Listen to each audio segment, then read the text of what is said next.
नमस्कार साथियों, आपके अपने YouTube channel as motivational study पर। तो साथियों, आज का सेशन आपके लिए काफ़ी इंपॉर्टेंट रहने वाला है। साथियों, आज के सेशन दोस्तों हम बात करेंगे आपकी एसएससी सीएचएसएल की मोस्ट इंपॉर्टेंट क्वेश्चन और प्रीवियस क्वेश्चन। दोस्तों मैं क्वेश्चन कराने वाला हूँ, ये आपके एग्जाम में प्रत्येक क्वेश्चन दोस्तों प्रत्येक एग्जाम में लगभग दोस्तों 2 से 3 बार ये क्वेश्चन आपकी रिपीट हो चुके हैं। ठीक है, तो साथ ही प्रत्येक क्वेश्चन को यहाँ पर आपको मॉक टेस्ट लगाना है और लास्ट में अपनी कमेंट बॉक्स में लगाना है कि आपने कितने में से कितने आंसर किए हैं सही। ठीक है, तो आज का पहला क्वेश्चन साथियों आपका, बेरी बेरी रोग किस विटामिन की कमी से होता है। तो साथियों, जो बेरी बेरी रोग होता है ये किस विटामिन की कमी से होता है। तो इसका राइट आंसर होगा सर विटामिन बी। किसकी कमी से दोस्तों? विटामिन बी की कमी से बेरी बेरी रोग होता है। ठीक है, अगर हम इसके और कीवर्ड्स पढ़ेंगे सर, की पॉइंट्स और कौन कौन से इसके हैं, इसे डिटेल में पढ़ेंगे डिटेल में, क्योंकि दोस्तों अगर एग्जामिनर कहीं से भी आपसे क्वेश्चन पूछ सकता है। ठीक है, तो विटामिन बी की कमी से दोस्तों कौन सा रोग होता है? बेरी बेरी रोग होता है। ठीक है सर, अगर आपसे पूछे कि सर विटामिन बी का रासायनिक नाम बताओ आप, तो अगर रासायनिक नाम पूछे आपसे तो थायमीन दोस्तों इसका क्या है? रासायनिक नाम है। ठीक है, और साथ ही इसके प्रमुख स्रोत पूछे आपसे, इसके प्रमुख स्रोत क्या है? तो फल, चावल, अंडा, मांस, दूध, सोयाबीन, अंकुरित अनाज इत्यादि। ठीक है, ये इसके प्रमुख स्रोत है। ठीक है साथियों, तो विटामिन बी के संबंध जितने आपकी जो जानकारी थी, जितने आपके कीवर्ड्स थे, इंपॉर्टेंट कीवर्ड दोस्तों, मैंने इसमें क्वेश्चन में आपको सारे कीवर्ड बता चुके हूँ। ठीक है, क्योंकि दोस्तों एग्जामिनर कुछ भी पूछ सकता है, तो आपको अभी से अलर्ट रहना पड़ेगा। ठीक है साथियों, ये क्वेश्चन दोस्तों यहाँ से आपका इंपॉर्टेंट है। ठीक है, ये क्वेश्चन दोस्तों आपके कई बार एसएसजीडी में क्वेश्चन आ चुका है। नेक्स्ट अगर बात करें, नेक्स्ट क्वेश्चन दोस्तों क्या है? दूध के घनत्व को किसके द्वारा मापा जाता है। तो साथ ही दूध के घनत्व को किसके द्वारा मापा जाता है दोस्तों? तो इसका राइट आंसर क्या हो दोस्तों? चलो इसका राइट आंसर मुझे आप है ना कमेंट बॉक्स में लिखकर बताना। ठीक है, इसका राइट आंसर मुझे आप क्या बताओगे? कमेंट बॉक्स में लिखकर बताना। ठीक है, कि दूध के घनत्व को किसके द्वारा मापा जाता है। ठीक है, अगर हम इसके राइट आंसर आपको पता है, चलो मैं इसका और कीवर्ड्स बताता हूँ आपको। इंपॉर्टेंट कीवर्ड्स है, इंपॉर्टेंट कीवर्ड्स दोस्तों क्या है, एक सेकंड रुको। हाँ, बैरोमीटर जो होता है दोस्तों, बैरोमीटर, अगर मैं चलो मैं आपको इसका राइट आंसर मैं खुद ही बता देता हूँ आपको इसका राइट आंसर क्या होने वाला है। दोस्तों दूध का घनत्व को लैक्टोमीटर द्वारा मापा जाता है। किसके मीटर द्वारा दोस्तों? लैक्टोमीटर जो होता है दोस्तों, इसके द्वारा दूध के घनत्व को मापा जाता है। ठीक है, अगर साथ ही हम इसके और इम्पोर्टेंट पॉइंट्स पढ़ेंगे, इंपॉर्टेंट पॉइंट्स और कौन कौन से हैं, तो साथ ही जो बैरोमीटर होता है आपका, अगर आपसे पूछे कि सर वायुमंडलीय दाब किसके द्वारा मापा जाता है, सर वायुमंडलीय जो दाब होता है दोस्तों, एक सेकंड रुको। हाँ आप सही है। हाँ, तो दोस्तों जो वायुमंडलीय दाब होता है ना, वायुमंडलीय दाब ये मापा जाता है आपका बैरोमीटर द्वारा। किसके द्वारा साथियों? बैरोमीटर के द्वारा। ठीक है, और साथ ही जो अगर आपसे एग्जामिनर पूछे कि सर हवा की आर्द्रता का किसके द्वारा मापा जाता है, तो सर जो हवा की आर्द्रता होती है ये हाइग्रोमीटर के द्वारा मापी जाती है। ठीक है, दोस्तों ये क्वेश्चन है ना, ये क्वेश्चन सारे के सारे आपके एसएससी के लेवल क्वेश्चन है, और सारे के सारे दोस्तों क्वेश्चन जो है ये प्रीवियस क्वेश्चन है। ठीक है, यहाँ से दोस्तों आपके एग्जाम में लगभग 2 से 3 क्वेश्चन रिपीट होने की 100% गारंटी लेता हूँ। तो 100% आपके यहाँ से एग्जाम में क्वेश्चन आने वाला है, क्योंकि दोस्तों मैं जो आपको क्वेश्चन करा रहा हूँ सारे लेवल क्वेश्चन है, सारे इंपॉर्टेंट क्वेश्चन है आपके। ठीक है साथियों, तो साथ ही मैंने आपको बता दिया कि जो दूध का घनत्व ये आपके लैक्टोमीटर द्वारा मापा जाता है। अगर आपसे पूछे सर वायुमंडलीय दाब किसके द्वारा मापा जाता है, तो वायुमंडलीय दाब दोस्तों बैरोमीटर के द्वारा। ठीक है, अगर पूछे सर हवा की जो आर्द्रता है इसके मापन किसके द्वारा होता है, तो साथ ही जो हवा की आर्द्रता है ये आपके जो हाइग्रोमीटर है इसके द्वारा मापी जाती है। ठीक है, अगर आपसे पूछे कि सर तरल पदार्थ का जो सापेक्षिक घनत्व मापन है तो हाइड्रोमीटर द्वारा मापा जाता है। ठीक है, इसके द्वारा तो हाइड्रोमीटर द्वारा। अगर पूछे सर आपसे गैसों का दाब का मापन, तो सर मैनोमीटर के द्वारा। ठीक है, ये जितने भी दोस्तों मैंने आपको बताया अभी, बैरोमीटर, हाइग्रोमीटर, डाइटोमीटर, ठीक है, ये सारे के सारे दोस्तों साइंस के क्वेश्चन है। साइंस का क्वेश्चन दोस्तों आपके एसएससी में है, लगभग 2 से 3 क्वेश्चन यहाँ पर रिपीट होंगे इस तरह के क्वेश्चन। ठीक है, तो सारे के सारे क्वेश्चन दोस्तों जो हैं, अगर आपको इनकी पीडीएफ चाहिए तो पीडीएफ साथियों हमारे टेलीग्राम ग्रुप के साथ ज्वाइन होना, वहां पर आपको इसकी पीडीएफ मिलेगी, और साथियों बहुत सारी पीडीएफ मिलेगी आपको। ठीक है, नेक्स्ट क्वेश्चन दोस्तों आपका, निम्नलिखित में से किसके पास में लोकसभा को भंग करने की शक्ति होती है।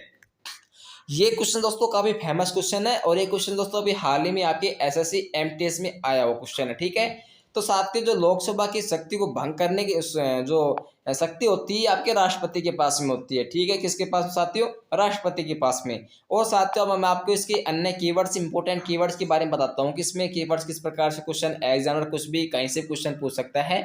सर जो अनुच्छेद 85 ख में, किसके दोस्तों? अनुच्छेद 85 ख के अनुसार अगर हम देखें तो राष्ट्रपति दोस्तों लोकसभा भंग कर सकता है। ठीक है, किसके, अगर आपसे पूछे सर राष्ट्रपति लोकसभा को भंग कर सकते हैं, ठीक है, जायज बात है। ये कौन से अनुच्छेद में बताया गया है? तो साथ ही ये बताया गया आपका अनुच्छेद 85 ख में। किसमें दोस्तों? ध्यान रखना, इंपोर्टेंट पॉइंट्स ये, ठीक है, इंपोर्टेंट पॉइंट्स दोस्तों। किसमें दोस्तों? जो राष्ट्रपति लोकसभा को भंग कर सकता है, किसके द्वारा दोस्तों? तो अनुच्छेद 85 ख के द्वारा। ठीक है, अनुच्छेद 85 ख के द्वारा राष्ट्रपति दोस्तों लोकसभा को भंग कर सकता है। ठीक है, अगर और मैं इसके इंपोर्टेंट पॉइंट्स और बताता हूँ आपको। किंतु जो राष्ट्रपति की शक्ति है दोस्तों, जो अनुच्छेद 74 क्या दोस्तों? अनुच्छेद 74(1) में अधीन है। ठीक है, अर्थात जो वह एक केंद्रीय मंत्रिमंडल की अनुशंसा पर ही काम करता है। ठीक है, अगर आपसे पूछे जो राष्ट्रपति की शक्ति है, तो शक्ति दोस्तों जो आपकी है अनुच्छेद 74(1) में। ठीक है, तो ये आपका जो इसमें इंपॉर्टेंट पॉइंट्स निकल कर आते हैं दोस्तों। अगर आपसे पूछे सर अनुच्छेद 52 क्या है, तो इसमें भारत का एक नागरिक होता है। क्या दोस्तों? भारत का एक नागरिक। ठीक है, ये दोस्तों ये अनुच्छेद है, यहाँ से आपके एसएससी लेवल में लगभग बहुत सारे डीपली सवाल पूछते हैं। तो ये क्वेश्चन दोस्तों आपके लगभग 3 से 4 बार क्वेश्चन रिपीट हो चुका है। ठीक है, ये अदर एग्जाम में दोस्तों अलग अलग तरह से अलग अलग लैंग्वेज बदल के क्वेश्चन आपके पूछे जा चुके हैं। ठीक है साथियों, तो ये मैं आशा करता हूँ आपने सभी ने क्लियर होगा किस द्वारा भंग कर सकता है, कौन सी शक्ति है, कौन सी शक्ति नहीं है। ठीक है साथियों, इनको जो मैं टॉपिक पढ़ा रहा हूँ, इन टॉपिक को दोस्तों बड़े तरीके से इसको आपने पढ़ना है। ठीक है साथियों, अगर हम बात करें साथियों चौथा क्वेश्चन क्या है? चौथा क्वेश्चन साथियों आपका आईने अकबरी के रचयिता कौन है? तो साथियों आईने जो अकबरी रचयिता है ये अबुल फजल है दोस्तों। कौन है? अबुल फजल। ठीक है, ये क्वेश्चन साथियों काफी इंपॉर्टेंट है। अब सर मैं आपको बताता हूँ कि अबुल फजल ने कौन कौन सी रचयिता लिखी है, क्योंकि ये दोस्तों जो अबुल फजल है ना, ये बड़ा फेमस दरबारी कवि रहा है अकबर का। और दोस्तों ये इन्होंने बहुत सारी जो किताबें लिखी गई हैं बहुत से। और दोस्तों इस बार आपको बता देता हूँ, देखो इसमें जो अब्दुल फजल है दोस्तों, इसने आईने अकबरी लिखी है, पुस्तक के लेखक है सर। और ये 16वीं शताब्दी में फारसी भाषा में लिखा गया था। किसमें दोस्तों? आपसे पूछे सर आईने अकबर किस भाषा में लिखी गई है, तो साथ ही आपकी 16वीं शताब्दी में फारसी भाषा में लिखी गई है। ठीक है, अगर आपसे पूछे सर जो पुस्तक मुगल सम्राट अकबर का प्रशासन शामिल है। ठीक है, किसमें दोस्तों? इस पुस्तक में जो मुगल सम्राट का प्रशासन शामिल है। ठीक है साथियों, और आपसे पूछे दोस्तों जिसमें उस समय के दौरान जो राजवंश, भूगोल, संस्कृति आदि शामिल जो विषय है तो शामिल थे। ठीक है, अगर हम बाबरनामा देखें तो बाबरनामा दाऊद बाबर लिखी थी। और दोस्तों ये आपकी फेमस किताबें हैं। ठीक है, और साथ ही हुमायूंनामा तो ये देखिए आपके गुलबदन बेगम दोस्तों। किस दोस्तों? गुलबदन बेगम ने। ठीक है, हुमायूंनामा ये कुछ दोस्तों आपके कई बार रिपीट हो चुका है एसएससी जीडी में। ठीक है, तो यहाँ से आप इसको रिवीजन कर सकते हो, यहाँ से आप दोस्तों इसको रिवाइज कर सकते हो। ठीक है, नेक्स्ट क्वेश्चन दोस्तों आपका नेक्स्ट क्वेश्चन क्या है? पांचवा क्वेश्चन दोस्तों, भारत की स्थलीय सीमा कितने देशों से लगती है? तो साथ ही भारत की जो स्थलीय सीमा है, स्थलीय सीमा ये कितने देशों के साथ लगती है दोस्तों? तो इसका राइट आंसर क्या होगा दोस्तों? इसका राइट आंसर होगा आपका क्या होगा दोस्तों? ऑप्शन नंबर ए, 7 देशों के साथ में। ठीक है, अगर सर आपसे पूछे कि भारत में जो स्थलीय सीमा लगती है ये कितने देशों से लगती है, उनके नाम बताइए मेरे को आप।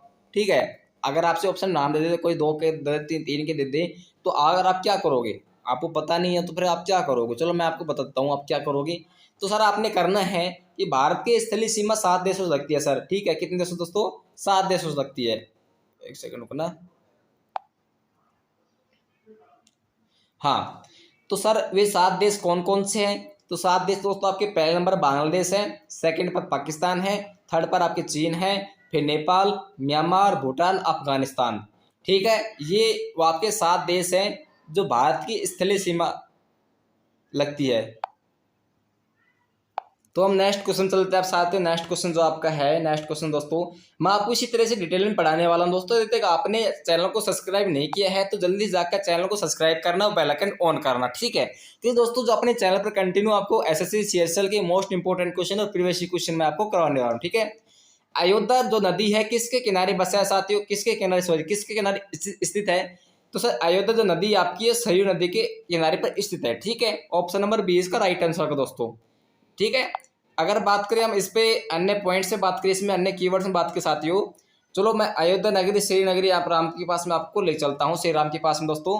और कमेंट्स लिखना दोस्तों, जो कौन कौन जाना चाहता है तो मुझे आप कमेंट करके बताओ, फिर चलें हम श्री राम के पास में दोस्तों। ठीक है तो साथियों अयोध्या नगरी श्री राम की नगरी दोस्तों सरयू नदी के किनारे पर स्थित है। ठीक है, आप सर बात करेंगे जो आगरा नदी, आपके जो ये देश, सॉरी देश नहीं, आपके शहर है ना, शहर, ये इंपॉर्टेंट शहर है दोस्तों, जो आपके हर एग्जाम में लगभग 3 से 4 बार ये क्वेश्चन आपके आ चुके हैं। ठीक है, जी आप एसएससी सीजीएल तैयारी कर रहे हो, जी आप एसएससी जीडी की तैयारी कर रहे हो, जी आप एसएससी सीएचएल की तैयारी कर रहे हो। ठीक है, ये क्वेश्चन दोस्तों आगरा पूछ ले, कानपुर पूछ ले, मथुरा पूछ ले, लखनऊ पूछ ले, वाराणसी, नासिक, ये तो शहर है दोस्तों, ये आपसे पूछ सकता है एग्जाम में। ठीक है,